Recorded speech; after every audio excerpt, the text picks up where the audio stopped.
We're on section 9.3. We're going to talk about another vector operation called the dot product.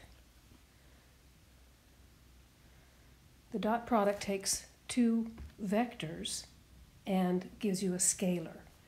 The dot product is sometimes called the inner product.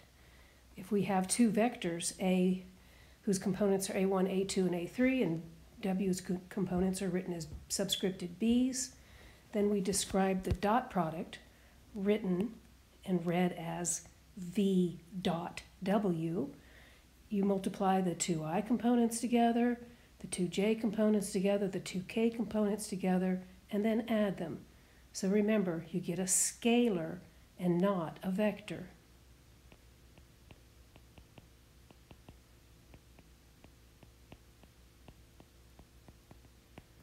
For instance, let's take these two vectors, 4, 3, -1, and compute the dot product with 5, -2, 6. So as I said above, you take the I components, multiply them together, add to that the product of the J components, add to that the product of the K components. So in this example, I get 20 minus 6 minus another 6. So that's 20 minus 12. We get 8. When we have the IJK notation, do it the same way. Interpret this as having a 1 right here. So we multiply the two I components together. We have 6 times 1. There's not a J component here, so you read that as a 0J times 2J. Then the minus K means I've got a minus 1 there times 3. So we have 6 minus 3. This time our dot product is 3. Here we have a vector dotted with itself, and so I wanted to show you what that looked like. Do the same plan. We'll get 4 squared plus 3 squared plus -1 squared. So you might recognize that as the stuff that's underneath the square root sign when we compute the magnitude. So it's the magnitude of that vector without the square root sign. So in this case, I have 16 plus 9 is 25 plus another 1 gives you 26. So I've written that as the first property of the dot product. When you dot a vector with itself, you get the magnitude squared. So the sum of the squares of the components. If you dot any vector with the 0 vector, where the 0 vector is the vector with zeros as all of its components, of course you're going to get, I've got written as a 0 vector, but I take that back, you're going to get the number 0. Remember, the dot product is a scalar. You'll get 0 times A1 plus 0 times A2 plus 0 times A3. You get a number. The multiplication that's done in the dot product can be done in any order. So that says that if you dot vector V with W, you'll get the same thing as vector W dot V. That's called the commutative property. Order doesn't matter.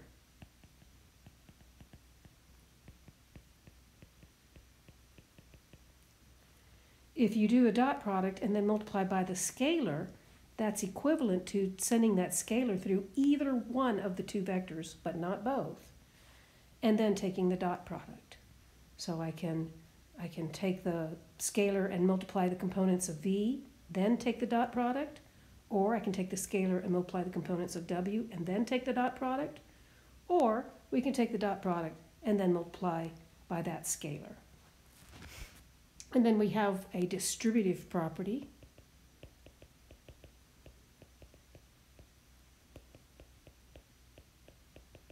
Remember that V plus W gives you a vector, and if I take that vector and dot it with another one, I'll get a scalar, and I'll get that same scalar as if I did the dot product.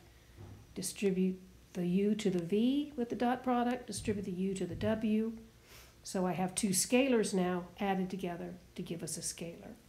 And I want to show you that that's true using the 3 vectors below. So let's take U and dot it with V plus W by computing V plus W first. So U is going to be minus 4, 5, 7. Now in here, let's go ahead and add vector v with vector w. I have the dot here. I don't really need those parentheses. All right, v plus w will give me 9, 1, 7. And now this dot product, 4 times 9 will give me a negative 36 here. Plus 5 times 1 is 5, plus 7 times 7 is 49. 49 minus 36 is 13. 13 plus 5 gives us 18. Now let's do it the other way. Let's take the dot product between vector u, I'll write that here, negative 4, 5, 7. We'll dot it with vector v, 4, 3, 1. We'll get a scalar. Then we're going to take that scalar and add it to the scalar we get when we take vector u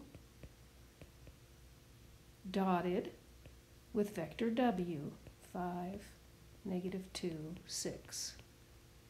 So this dot product gives me negative 4 times 4 is negative 16, plus 5 times 3 is 15, plus 7 times 1 is 7.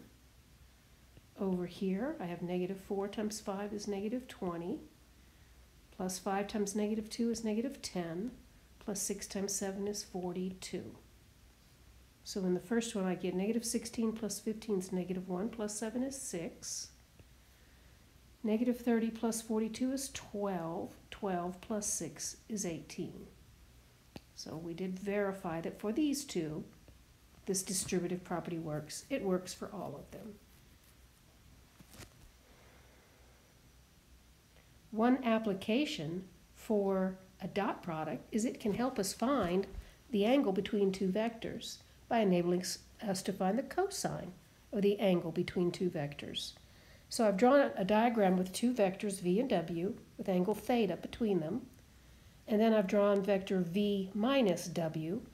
The tail of vector v minus w is on point B, and the head is on point A. And I said let's hook v and w standard position vectors, so we put their ends at the origin. And so we can find the lengths of these vectors using the distance formula. So the length of vector v would be the magnitude of v, and the length of vector w is the magnitude of w, which is the distance from O to A and O to B. Now I've given you the law of cosines over here. For any triangle, not just a right triangle, for any triangle, the square of the length of a side opposite an angle theta is equal to the sum of the squares of the adjacent sides minus 2 times the length of sides A and B times the cosine of that angle theta. So let's apply that to our picture. The side opposite angle theta is the one labeled v minus w, so its length squared is equal to the adjacent sides, the length of v squared and the length of w squared, minus 2vw cosine theta. So we'll solve this for the cosine of theta. I'll swap places. I'll move this term to the left and move that term to the right. And then we're going to divide by the negative 2vw. And so there's our expression for the cosine of theta. We've written the magnitude of v upstairs, so when you square it, you get a1 squared plus a2 squared plus a3 squared. Same deal here. The magnitude of w squared is just its component squared. The vector v minus w is found by taking the components of w and the components of, it doesn't really matter which order we do this. I did v minus w, I did. So I just took the difference between the components. We want the length, so we're going to square them. So that's the stuff in the brackets there. We can leave that stuff on the bottom factored because it's going to show up in our formula. So if you kind of think ahead at what these things squared would look like, you'll have the first term squared minus twice the inner product of the terms plus the last term squared for each one of these. So I have it for subscripted A1s and B1s. You'll have it for A2s and B2s. Then you've got this minus sign out front. So what you should notice is that the a1 squared will add out. There's going to be a similar thing for the a2 squareds in here. There's going to be an a3 squared in here. Then I've got a b1 squared here, a b2 squared here, and a b3 squared here. And that leaves me a bunch of inner product terms with minus signs in front. This minus sign is going to make them all plus. So that's what I wrote in the next line. All that's left from that calculation is 2a1b1 plus 2a2b2 plus 2a3b3. We have a common factor of 2 on the bottom, and so we're left with just a1b1 plus a2b2 plus a3b3 over the magnitude of v times the magnitude of w. And then I hope that you recognize that that numerator is simply the dot product between the two vectors.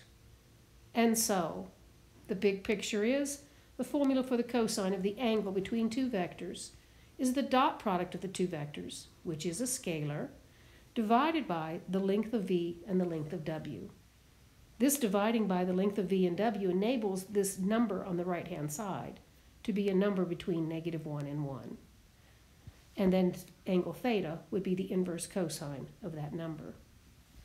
Sometimes this formula is rearranged to give you a geometric interpretation of what the dot product means. Sometimes you'll see the dot product is written as the magnitude of v times the magnitude of w times the cosine of the angle between the two vectors. So I'll do you an example here. I've given you vectors v and w and asked you to find the angle between them. So the first thing we'll do is we'll find the cosine of the angle between them. Let me repeat the formula. We want the dot product divided by the magnitude of each vector.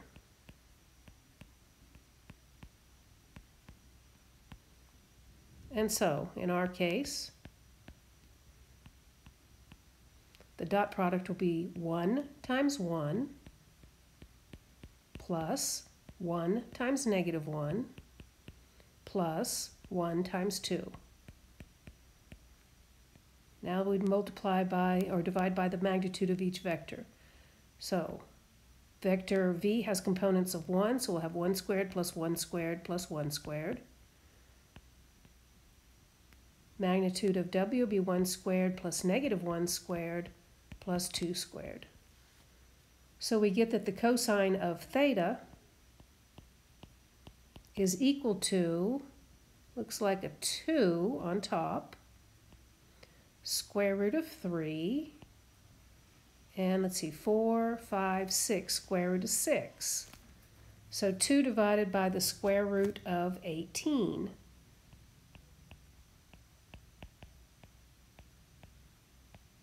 Let's see, 18 is 2 times 9, so I can write that as 2 divided by 3 square root of 2. I was wondering if that was a number that I would recognize as one of the angles that I know, but I don't know this one. So let's just write that that angle theta is the inverse cosine of 2 over 3 square root of 2. Okay, so be careful. In calculus, we typically want this number to be in radians. If you're asked to compute this in web work, it'll ask you for either radians or degrees. So make sure your calculator's in the correct mode. But for us, we'll just leave it right here. Now, let's look at this formula for the angle between two vectors. If our two vectors are orthogonal, which means that they meet at a right angle, perpendicular, so orthogonal means perpendicular, then the cosine of theta would be the cosine of a 90-degree angle, or pi halves. Cosine of pi halves is 0.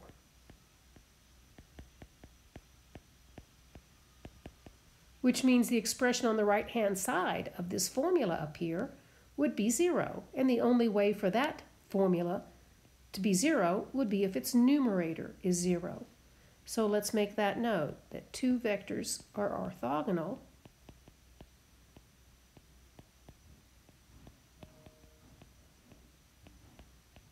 if and only if which means you can read it both directions, their dot product. Their dot product is the number 0.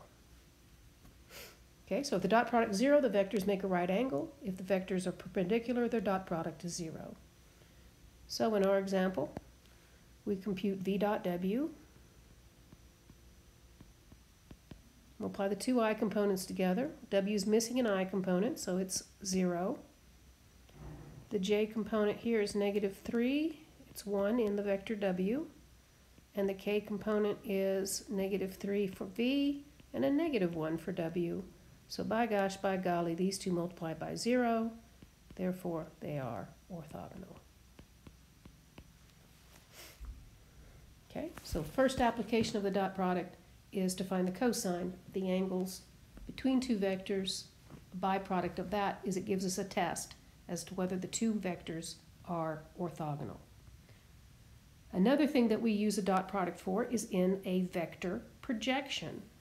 So if I think of projecting vector v onto vector w, then imagine that you have the shadow of vector v falling onto w, and I've written the vector projection as the vector u. So I've outlined it in blue. That blue vector there is the projection of vector v onto vector w.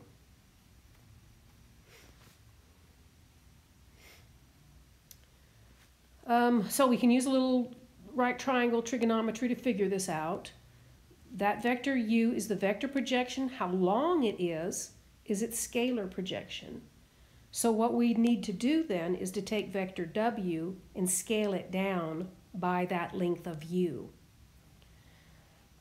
This is a right triangle that I've drawn, so I know that given angle theta, the length of vector u is the adjacent side, v is the hypotenuse.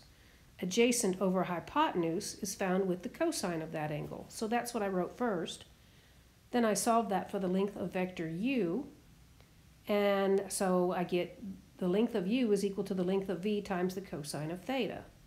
Now let's replace the cosine of theta with the formula above for the cosine of the angle, the dot product of two vectors divided by their original lengths.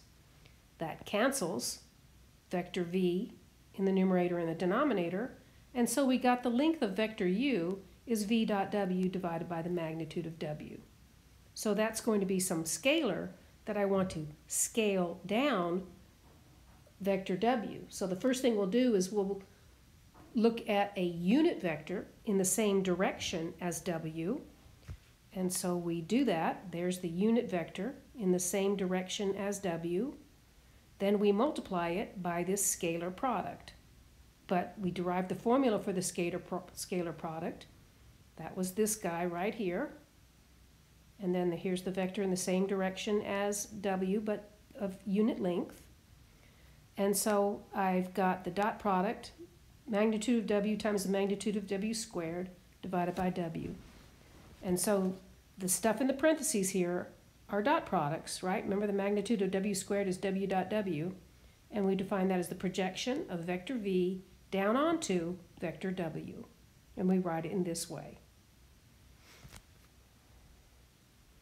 So here's an example using that.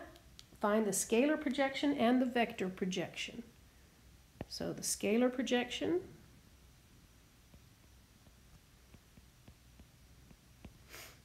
we said was just the length of vector u,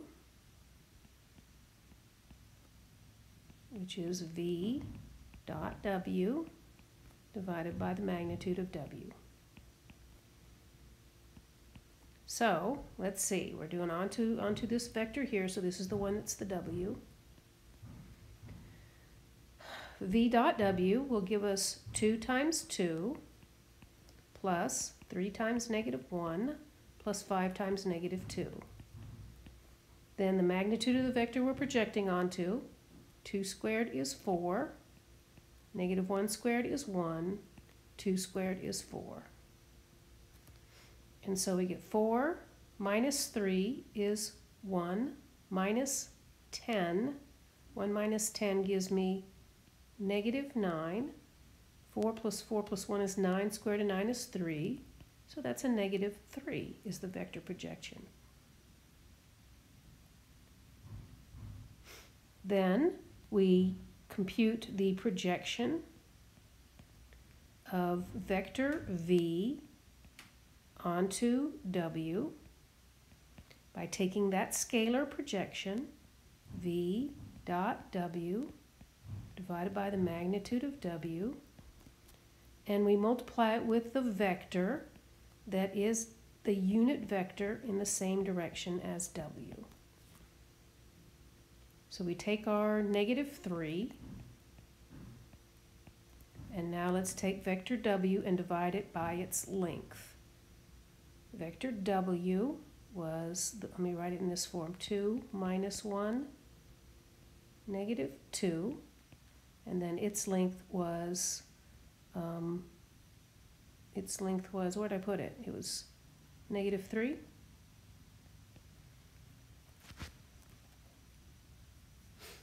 And so those negative 3's will cancel in a weird sort of way. Vector projection in this case was the vector w as itself.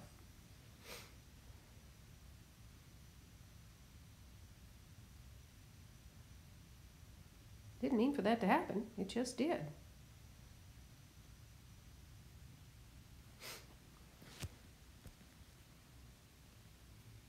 Did I lose that was a 3, yeah, I just lost it altogether. Well, that was a positive 3, I don't need a negative 3, so I take that back, that's a positive 3. That's this one here. So it's this, there we go, minus 2, 1, 2. That's the projection vector.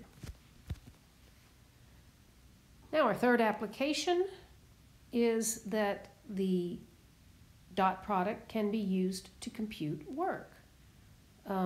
If we have a constant force acting on an object and it moves the object from point P to point Q, then work is the dot product between that force and the distance that it's moved.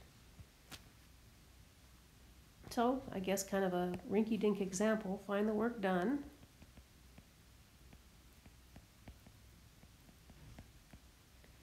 When a force of F, I don't know, let's just make it I plus 2j plus 3k, moves an object